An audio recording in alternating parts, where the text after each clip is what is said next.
You don't know what God is making while you're aching. You don't know what God is making while you're aching. You don't know what God is making while you're crying. You don't know what God is making while you're lonely. You don't know what God is making while you're suffering. But I declare unto you, he is making something. You may feel dislocated. You may feel dislodged. You can't always see what the Master's doing. Only when we look back, then we see that God had a plan when all we had was pain. Crushing is not prejudice. It comes to every person's life.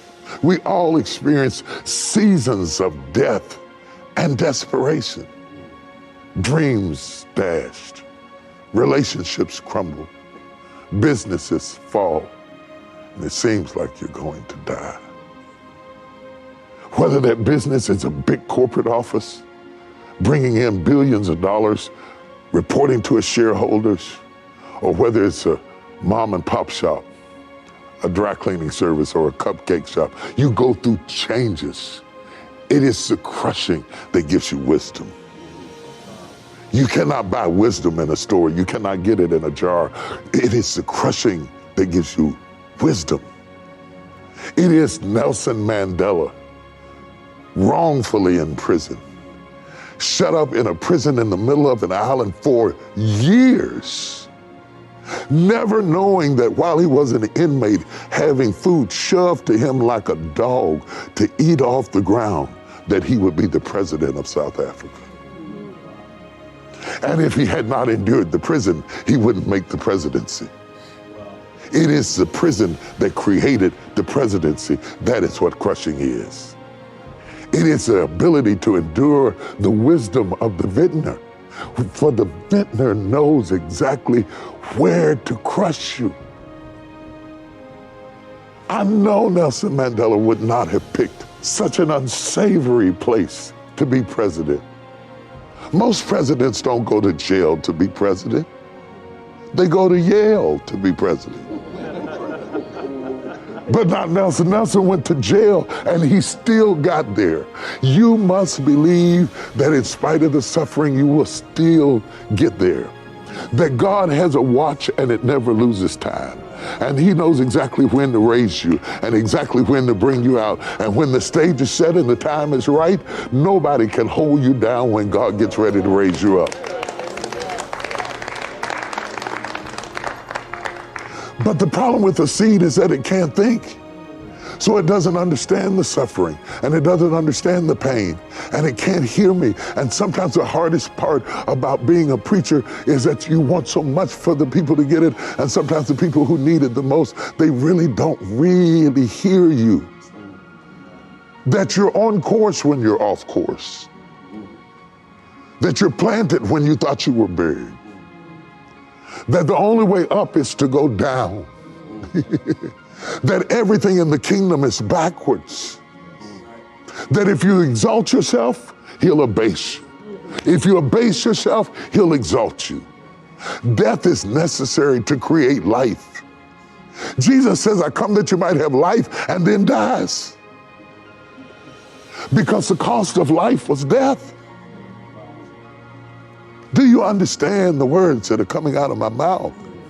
That right now, those of you that are watching and those of you that are listening at me may be going through something that seems unbearable and painful and personal and difficult to articulate to anybody else, because pain is always personal.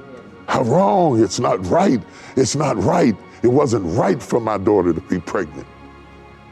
I'm a bishop seen all over the country. It's not right for us to have a private moment in a public place. It's not right that my mother, who was the smartest person I have ever seen in my life, would gradually have her mind peeled back like an onion until she couldn't tell a banana from an orange. It's not right. Sometimes it is necessary in order to cultivate in the vineyard. You have to disrupt the soil. You have to turn it over. You have to disrupt everything around it. You have to pull some weeds sometimes. You got to uproot some plants. You have to cause this evil in order to get where you want to go. And it's messy and it's dirty and it's not right, but it's necessary. And we feel pain. And sometimes it's pain we don't even have anybody to talk to about. private, secret pain, pain locked up behind your lips, pain behind your makeup, pain behind your nice clothes. Sometimes you dress up to hide so nobody can see how deep down inside you're hurting. Intimacy is intimacy, and yet nobody sees intimacy. And so I paint this face of who you think I am and smile the way you want me to smile, and I perform for you. And that's the only reason I get tired of you. Because I yearn to take the mask off and be who I really am and say I am confused and I am hurting and I am suffering, and this crushing feels like death. The death of my ideas is the birthing place of his purpose. God works in crushing. And it pleased him to bruise him. It pleased God to bruise us. Not because he is sadistic, not because we are masochistic. It pleases him to bruise us because he knows that the end result will put us in a state where we can no longer ferment, where we can handle a setback, a disappointment, where we can handle a hurt. See, wine doesn't spoil. It'll last for years and years and years in the dark, in the basement, in the cellar, because it's been through enough crushing to endure time. And you can tell when a person has been crushed because they are survivors. People who have been crushed are survivors. When my church emptied out and we were going through COVID and I had to preach in an empty building by myself, it was no problem because I started preaching in an empty building. And I don't need people in order to do what God called me to do. I don't need applause, I don't need clapping, I don't need shouting, I don't need dancing, I don't need an organ. All I need is what's in me. If God is inside of you, all crushing will do is push him out. And might I add this final remark, if Satan were smart, he would never push. If he's able to do exceedingly abundantly above all that we may ask or think, that means we have no idea what he's making when he's making us. And the seed doesn't know what the vintner is doing. He just has to trust him. Constricted to his methods. Imprisoned by his purpose, locked up in a situation where you just have to trust him. I didn't wake up the person you see today. Not by a long shot. Nowhere close. If you would have met me at 18 and told me that I would end up being this, I would have laughed in your face. If you'd have told me at 16 that I would end up here, all of my neighbors would have laughed in your face. My classmates would have laughed in your face. I was a ratchet little boy. But I didn't know what God was making. I thought I was going to be a musician. I didn't know what God was making. But little by little, step by step, day by day, situation by situation, he was leading me into my purpose and destiny. Not only by the doors that open, but by the doors that close. From humble beginnings. I mean, we were poor. Poor is when you cannot afford the ore. My idea of rich people were people who had grass in their yards. Rich people were people who had air conditioning, and a doorbell meant you were wealthy. Just a doorbell. I couldn't imagine having a doorbell with the chimes that ring and the little things that hung down. It was amazing. I saw them on TV. What I had was a raggedy screen door that was cut down at the bottom and a sunken porch where the concrete had rotted out of the middle of it, and I had to step over to come into the house. And if you didn't fasten the screen door, it'd swing open. And that's where I came from. But I didn't know what God was making. And it was necessary that I come from there. Because of the heights he would take me to, I would never have to question in myself why I do what I do. Because I did it broke. And I did it lonely. And I did it with no money. And I did it with no car. And I did it with my lights off. And I did it in the crushing. So that now, as he begins to bring me into my senior years, I can see God doing things with me that I never imagined possible. That I would be sitting across from Oprah Winfrey on her show was something I never asked for.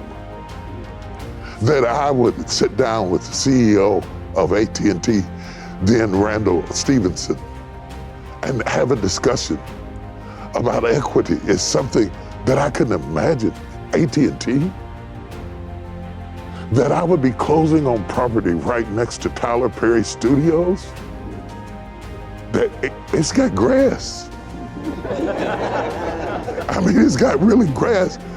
That I would write books that were translated into multiple languages around the world. Woman That Loses has been translated into 12 different languages. They say it's Japanese. I can't read it, but I trust that that's what it is. It's Mandarin, and in Chinese, I can't read it, but I trust that that's what it is. That would come out of a guy who was just writing short stories in the 8th grade. I can't understand it. You don't know what God is making while you're aching. You don't know what God is making while you're aching.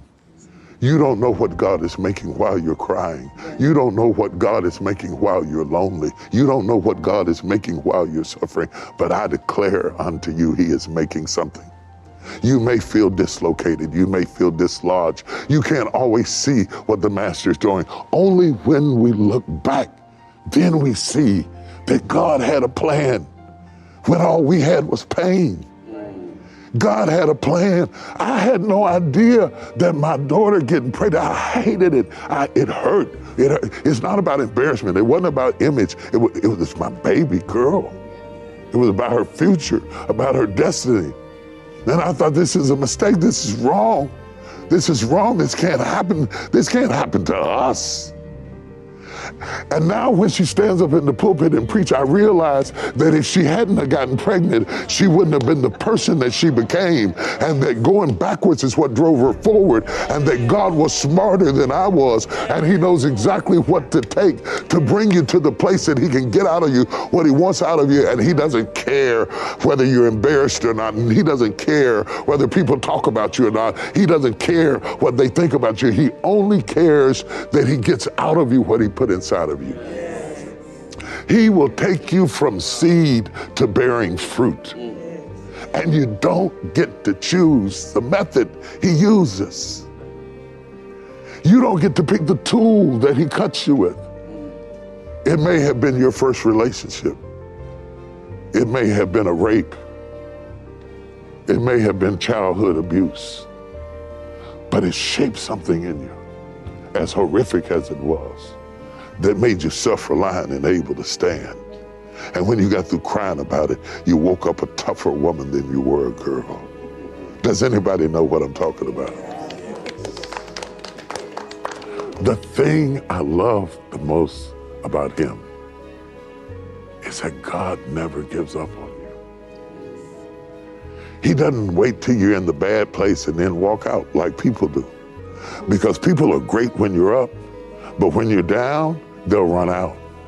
When you're weak, they'll run out. When you make mistakes, they'll run out. And the church is masterful at killing its wounded. It's masterful at that. We have no real method to really restore our wounded, especially when they're talented. So we shoot them for being too much like us. And there is no place to recover. But just because man is through with you does not mean that God is through with you. And I don't know who I'm talking to today, but I feel like I'm talking to somebody. Just because man has turned his back and found out something about you and said you're nobody doesn't mean that God is through with you, because whatever they found out, God already knew. Pastor Adeboye had invited me to one of the biggest meetings he does during the year. He's huge all over the world, but in Africa, it's unexplainable. And I was getting ready to go when I got a call. The phone rang. My son Jamar had had a heart attack, and the doctors were trying to stabilize him. And while they were telling me about it, he'd had a second one. And the airport was shut down for the evening, and we had to pull all kind of strings to get out of there. And I never got to preach to the crowd. One, because under battle, you always have to keep your priorities straight. Don't let the seduction of the crowd or the allurement of the masses make you forget about the commitment to the few. Jamar was my son, and I had to be there. And I wondered, Lord, how in the world could this be happening? They had rushed him into surgery, and it didn't look good. And I said, this is a 20-something-year-old young man who's vibrant, healthy, in good shape, not overweight. How could this happen? We want to understand everything, but we don't. So I flew for hours and hours, and all the while I stayed awake the whole time saying, God, spare my son, because I don't want to know the pain of losing my child. And we want to understand why. And I got to the hospital. I came down the hall, and he's laying in the hospital bed, and he said, I hear my daddy coming. And I walked in the room. I shaved his chest. I talked to him. I tried to get him ready for this surgery they were going to do, because they had to try to figure out where this was coming from, and the first one hadn't proven it. And I wanted answers. And I learned something. You don't get answers because you want them. That God doesn't explain himself. For that matter, the doctors don't explain themselves. I would have took an answer from anybody. They weren't explaining much because they weren't sure why he had the heart attack. They couldn't give me answers. And when I prayed and asked God, why did I have to go through this? He chose to be silent. And the real issue becomes, can you trust God when he doesn't answer? Because we want answers, and we're raised in school to seek answers. And then if you get the answer right, we reward you. And it makes us think that there's an answer. But sometimes life hands you stuff where there is no answer. Now, he recovered, and I'm happy about that. He really recovered, but my point in talking to you about seeking answers is that it's a dangerous thing to seek answers while you're suffering. That's like trying to diagnose a storm in the middle of a tsunami. You have to get to the other side of it and look back at it and see it in retrospect, because if you ask too many questions at the wrong time, you're not going to come up with healthy answers or no answers at all. And the frustration becomes a distraction, because what difference does it make why? You're still dealing with what? And if you're dealing with what, you can't worry about why.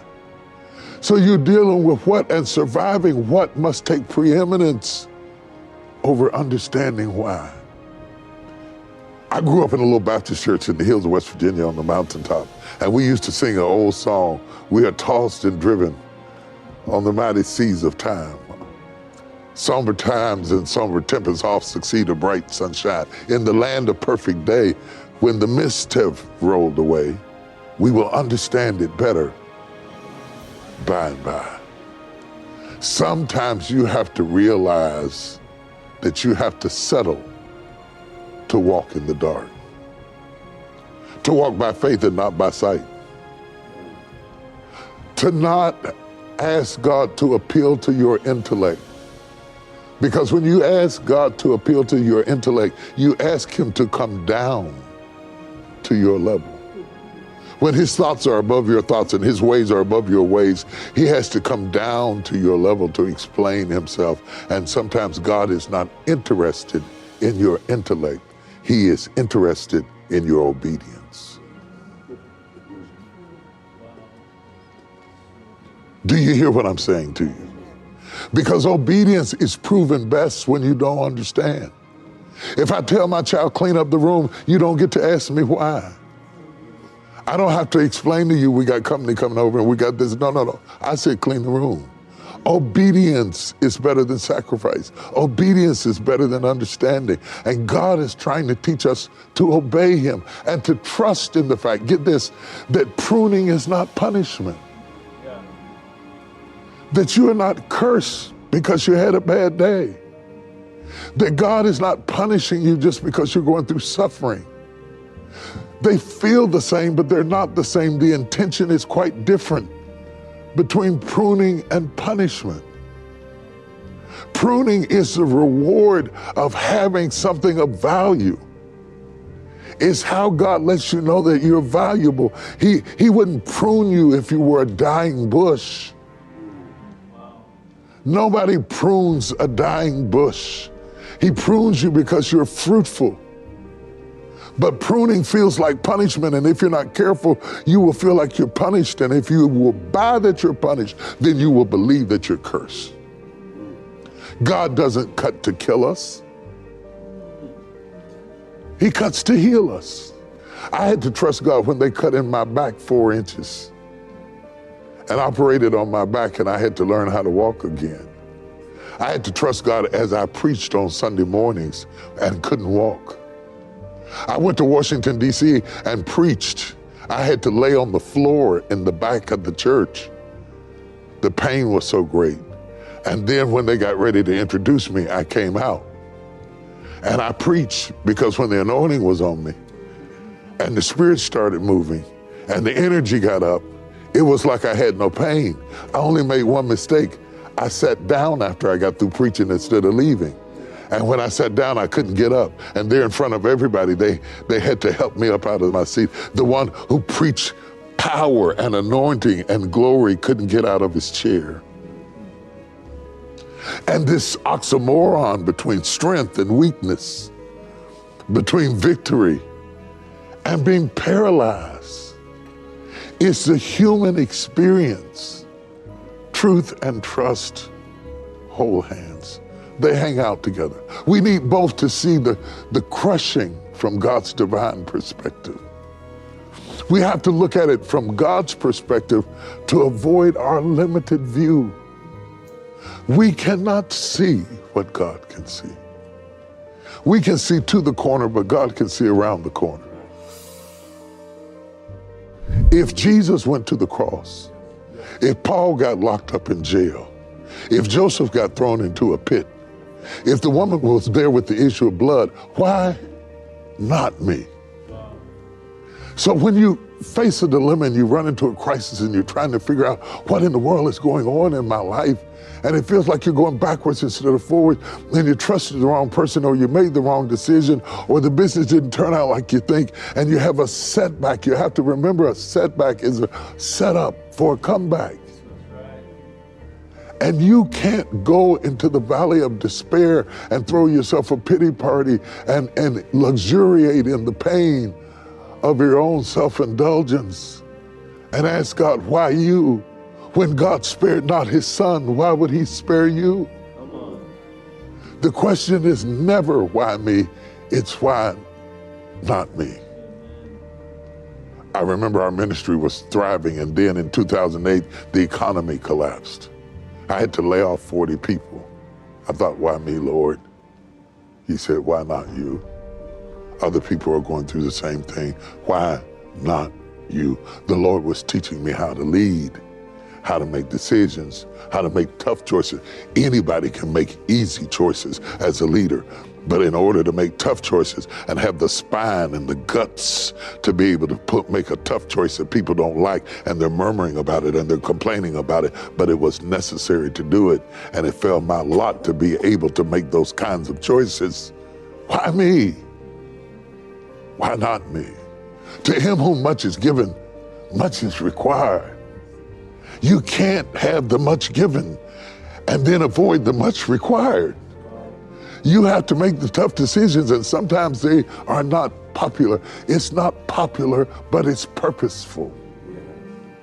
And in the midst of seeking God's purpose, you have to understand that he has a plan for your life. Trouble comes to us all. But what I'm glad about is that trouble doesn't last always. Trouble doesn't last always. The art of life is to make sure that you don't get out of trouble and be left with trauma. Because trouble has an expiration date, but trauma can last for 30 years. When it gets rough, we all want to jump ship. When it gets tough, we want to get out of it. We want to get out of it so it'll stop hurting. But the ship was the solution to the problem. And I hear you saying to me, oh, Bishop, you must not know your Bible very well because the ship fell apart. Yes, the ship fell apart, but the people didn't. Because some on boards and some on broken pieces made it safely to the other side. And had they gotten out of the ship, there wouldn't have been a board to hold on to. So we have to make a decision every day. Do you stay in the process and submit to the pruning? Or do you jump ship for your own comfort, only to fall into peril? Even Jesus had this choice. He taught a lesson that opposed many, the true meaning of the bread and the wine. Many followers left. They were pruned from Jesus because he said, unless you drink my blood and eat my flesh, you will have no part with me. And that was not a sermon they wanted to hear. And they wanted to avoid the process, not even understanding what he meant. And then he asked Peter, will you go away also? Or will you stay in the process? And Peter responds, where shall I go? In your hands are the words of eternal life. For some of us, quitting is not an option. We may cry, we may whine, we may groan, we may fuss, we may bicker, but we cannot jump ship. We must stay in the process. What will you choose to do when your ship is tossed to and fro and the lightning is flashing and the sky goes black and the wind is high and you're not sure what the next turn is going to bring? When people are seasick and falling apart and men are screaming and women are in peril, will you stay on board the boat? Or will you jump off and go for something that seems like it might be better but could kill you? How you respond to trouble determines your outcome. To embrace the sorrow of the season and to trust God to bring you out of it is what faith is made of. You cannot be comfortable and be Christ-like. In order to be Christ-like, he always calls you out of your comfort zone. And when you say, yes, I will stand, even though the boat is falling apart, there's more power in the chips than there is in my disobedience.